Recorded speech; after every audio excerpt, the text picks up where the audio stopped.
हम मीनू झा गोर लगै छी समस्त मिथिलावासी के एकटा छठक गीत लऽ कऽ उपस्थित छी। संग दऽ रहल यऽ श्रीमती ललिता झा। धन्यवाद। जय मिथिला, जय मैथिली। अपने तऽ जाइ छहो भैया देश रे विदेश बा, अपने तऽ जाइ छहो भैया देश रे विदेश बा।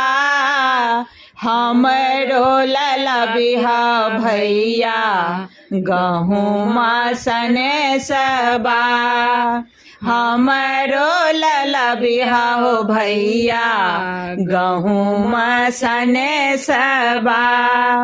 आबि गेलै हो भैया छठी सन बरतिया, गहुमा तऽ छै गे बहिन बड़ रे महग बा, गहुमा तऽ छै गे बहिन बड़ रे महग बा। छोड़े दहिन गे बहिन छठी सन बरतिया, छोड़े दहिन गे बहिन छठी सन बरतिया। दीनानाथ देलखिन हो भैया भाई रे भतीजबा, दीनानाथ देलखिन भैया भाई रे भतीजबा।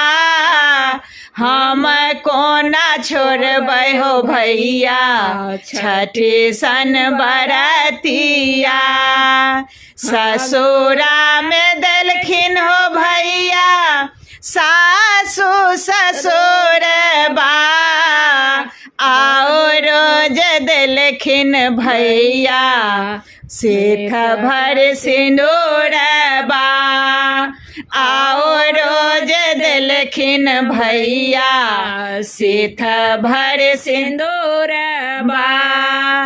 हंसैत कनैत रहे कोखी के बलकबा, हंसैत कनैत रहे कोखी के बलकबा। हम कोना छोड़बै हो भैया छठी सन बरतिया, करबे करबै हो भैया छठी सन बरतिया। अपने तऽ जाइ छहो भैया देश रे विदेश बा, हमरो ललबिहा हो भैया केरा सने सबा। नेने अबिहा हो भैया नारियल सने सबा, नारियल तऽ छै गे बहिन बड़ रे महग बा।